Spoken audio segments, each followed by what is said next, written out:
السلام علیکم ورحمۃ اللہ وبرکاتہ ناظرین، اعوذ باللہ من الشیطان الرجیم، بسم اللہ الرحمن الرحیم۔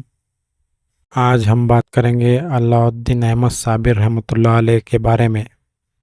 حضرت علاء الدین علی احمد صابر سلطان الاصفیاء تاج الاولیاء ہے۔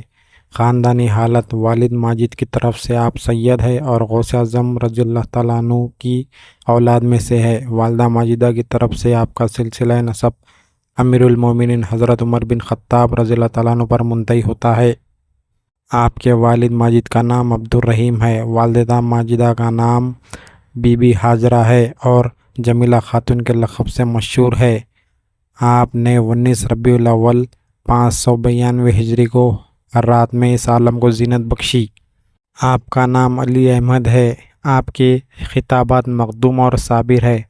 آپ کا لقب علاء الدین ہے۔ زندگی کے پہلے سال میں آپ ایک دن دودھ پیتے تھے اور دوسرے دن دودھ نہیں پیتے تھے، گویا اس دن روزہ رکھتے تھے۔ جب زندگی کا دوسرا سال شروع ہوا تو تیسرے دن دودھ پیتے تھے اور 2 روز نہیں پیتے تھے، گویا 2 دن روزہ رکھتے تھے۔ جب آپ 2 سال کے ہو گئے تو دودھ پینا چھوڑ دیا۔ جب چوتھا سال شروع ہوا اور آپ کی زبان کھلی تو سب سے پہلا کلمہ جو آپ کی زبان مبارک سے نکلا وہ یہ تھا: لا موجود الا اللہ۔ آپ جب 6 سال کے ہوئے کھانا پینا برائے نام رہ گیا، رات کا زیادہ حصہ عبادت میں گزارنے لگے۔ جب 7واں سال شروع ہوا تو آپ نے تہجد کی نماز پابندی سے پڑھنا شروع کیا۔ 5 سال کی عمر میں 17 ربیع الاول 597 کو والد ماجد کا سایہ آپ کے سر سے اڑ گیا۔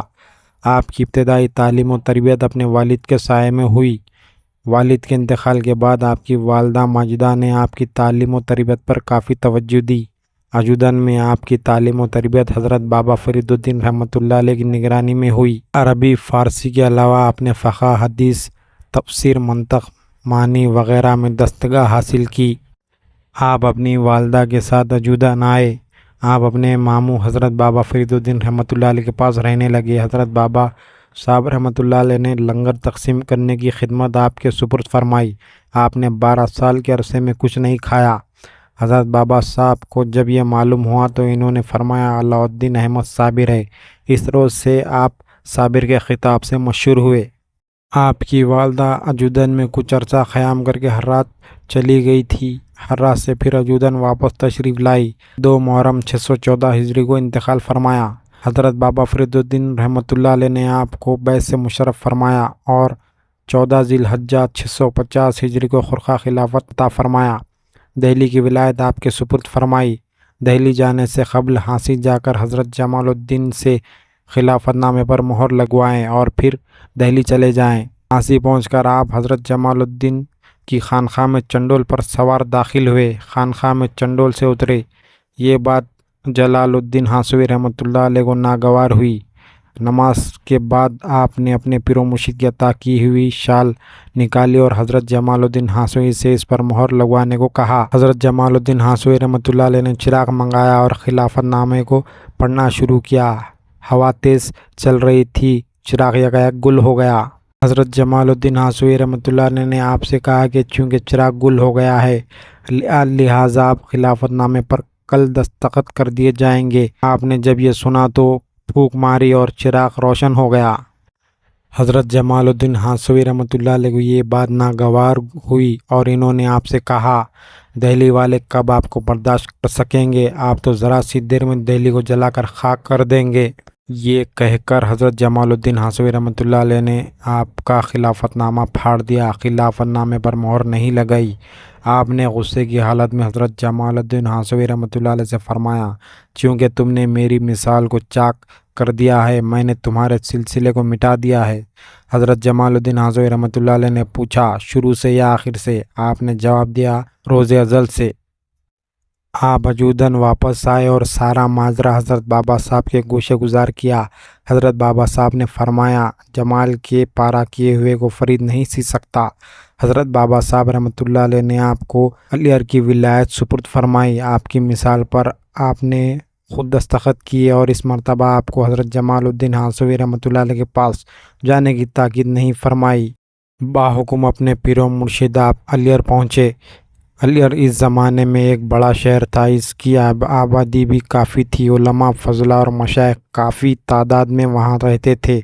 جمعے کی نماز کے لیے 400 چنڈول آئے تھے۔ رئیس علیگڑھ اور قاضی شہر پر آپ کی رشد و ہدایت کا کوئی اثر نہ ہوا۔ علیگڑھ کے لوگوں کی نافرمانی اور سرکشی حد سے بڑھ چکی تو آپ کو ضبط کا یارانہ رہا۔ آپ جمعے کی نماز کے واسطے جامع مسجد گئے اور پہلی صف میں بیٹھ گئے۔ اتنے میں رئیس علیگڑھ اور قاضی شہر مسجد میں آئے۔ آپ کو پہلی صف میں بیٹھا دیکھ کر آپ کو اور آپ کے متقدین کو برا بھلا کہا اور آپ کو پہلی صف سے ہٹا دیا۔ آپ وہاں سے اٹھ کر مسجد سے باہر آ کر بیٹھ گئے۔ تھوڑی دیر نہ گزری تھی کہ آپ نے مسجد کی طرف دیکھا اور فرمایا، تو نے ان لوگوں کو صحیح سلامت چھوڑ دیا۔ آپ کا یہ فرمانا تھا کہ مسجد ایک دم گری اور وہ سب لوگ مر گئے۔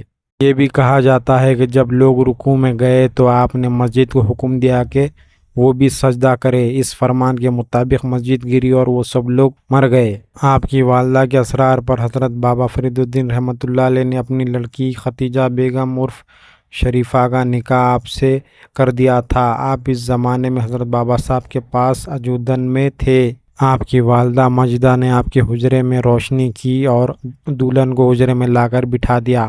جب آپ اپنے حجرے میں تشریف لے گئے تو حجرے میں روشنی اور ایک عورت کو بیٹھا ہوا دیکھ کر متعجب ہوئے۔ آپ نے پوچھا، تم کون ہو؟ دلہن نے جواب دیا کہ آپ کی بیوی ہوں۔ یہ سن کر آپ نے فرمایا، یہ کیسے ممکن ہے کہ ایک دل میں دو کی محبت کو جگہ دوں؟ میں تو ایک کو دل دے چکا ہوں، دوسرے کی قطعی گنجائش نہیں۔ آپ کی زبان سے یہ الفاظ نکلتے ہی حجرے میں ایک آگ نمودار ہوئی جس نے دلہن کو جلا کر خاکستر کر دیا۔ آپ 13 ربیع الاول 690 ہجری کو وصال باغ ہوئے۔ آپ کا مزار پر انوار علیگڑھ میں فیض و برکات کا سرچشمہ ہے۔ آپ کے خلیفہ حضرت شمس الدین ترک پانی پتی آپ کے خلیفہ ہے۔ آپ میں شان جلالی بدرجہ عتم تھی۔ آپ کو نسبت فنا فی اللہ درجہ کی حاصل تھی۔ ریاضت، عبادت اور مجاہدے میں ہمتاً مشغول رہتے تھے۔ آپ کے پیر و مرشد حضرت بابا فرید الدین گنج شکر رحمۃ اللہ علیہ آپ سے بہت محبت کرتے تھے، جیسا کہ ان کے الفاظ سے ظاہر ہے۔ میرا ظاہر و باطن علم شیخ نظام الدین بدایونی کو پہنچا اور علم ظاہر و باطن علاء الدین احمد لے گئے۔ حضرت بابا فرید الدین رحمۃ اللہ علیہ یہ بھی فرماتے تھے، میرے سینے کے علم نے شیخ نظام الدین بدایونی کی ذات میں اور میرے دل کے علم نے شیخ علاء الدین احمد علی صابر کی ذات میں سرایت کی ہے۔ آپ کا لباس، آپ صرف توبند باندھتے تھے اور رنگین خرقہ گل ارمنی کا پہنتے، جوتا نہیں پہنتے تھے۔ کشف و کرامت، آپ کی بددعا سے علیگڑھ ویران ہوا اور دور دور تک آبادی کا نشان نہیں رہا۔ حسن خوال کو چند گلیر دے کر رخصت فرمایا۔ گلیر لے کر وہ حضرت بابا صاحب کی خدمت میں عجودن میں حاضر ہوا۔ حضرت بابا صاحب نے وہ گلیر حاضرین کو تقسیم فرمائے۔ جس نے بھی وہ گلیر کھائے اس کی کثافت دور ہوئی، اس کا نور باطن حاصل ہوا۔ حضرت شمس الدین ترک پانی پتی جب آپ کی خدمت میں تھے تو دن میں کئی بار اندھے اور کئی بار لنگڑے ہو جاتے تھے۔ جب آپ فرماتے شمس الدین کیا لنگڑا ہو گیا ہے جو چلا نہیں جاتا، وہ فوراً لنگڑے ہو جاتے، اور جب آپ فرماتے شمس الدین کیا اندھا ہو گیا ہے، وہ فوراً اندھے ہو جاتے۔ آپ ہر مرتبہ صابر پاک سے دعا فرماتے اور حضرت صابر پاک رحمۃ اللہ علیہ آپ کے لیے دعا کرتے تو وہ پھر اچھے ہو جاتے۔